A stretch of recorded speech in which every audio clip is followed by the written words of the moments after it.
Hey, it's Deb. How you doing? Thanks for hanging out with me. I am down in our office, and it's also the plant room. There's really plants in every room in my house, but I have a lot of plants down here.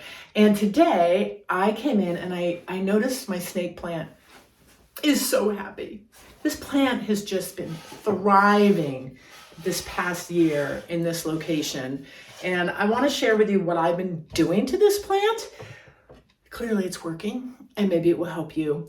First of all, I love snake plants. They're very easy to grow, and they're actually really good for the environment and good for you. So they're great in an office or a bedroom. They stimulate things in your brain, according to NASA, and whatever NASA says, I believe, because they're smarter than me. So anyway, these are good plants and good for you. So the first thing this plant has taught me is something we all know about growing plants in the house is the importance of good light. I have a row of plants here on the shelf, wonderful window, nice indirect sunlight that comes in all day long. And this time of year it reflects off the snow, so there's even more sunlight coming in, and it's just happy right here. Wintertime in Maine, it can get cold. So I have this nice insulated shade. These plants don't likely love really cold weather. So on very cold days, very windy days, I'll draw the shade, and I also pull it down at night. Tip here, once you have a house plant in a location and it's thriving and it's happy, leave it alone. This plant's been here in the same spot for a few years. It's adapted well, it loves it, it's thriving. Moving can stress out a plant just like moving can stress out the rest of us. So I just leave it right here. Occasionally I'll, turn it a little bit so the foliage is exposed to the sun. But just let it be. Location, location, location. Second tip is something I think we all struggle with is how much to water your plants.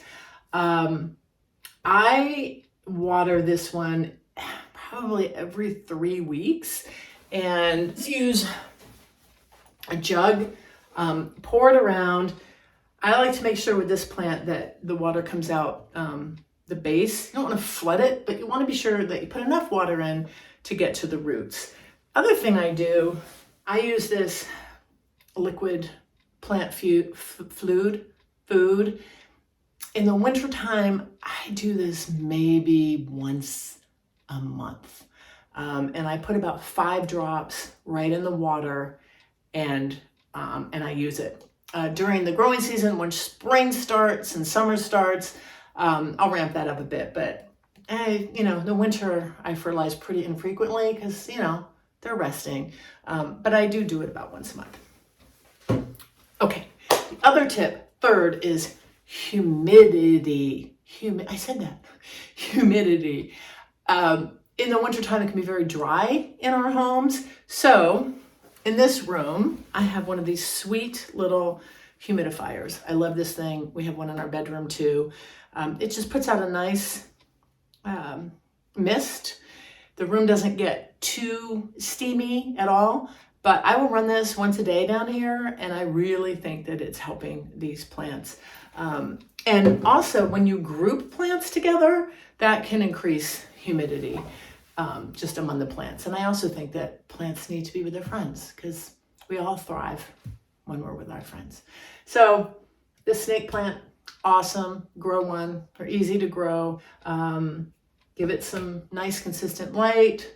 Water it. Don't overwater it. It's like the Goldilocks thing with watering. You just have to experiment. Too much, too little. Play around with that. Play around with the fertilizer. And in the wintertime, add a little humidity to your room. And you're going to end up with this beautiful baby. Look. So, thanks for hanging out with us in my Maine gardens. Talk to you later.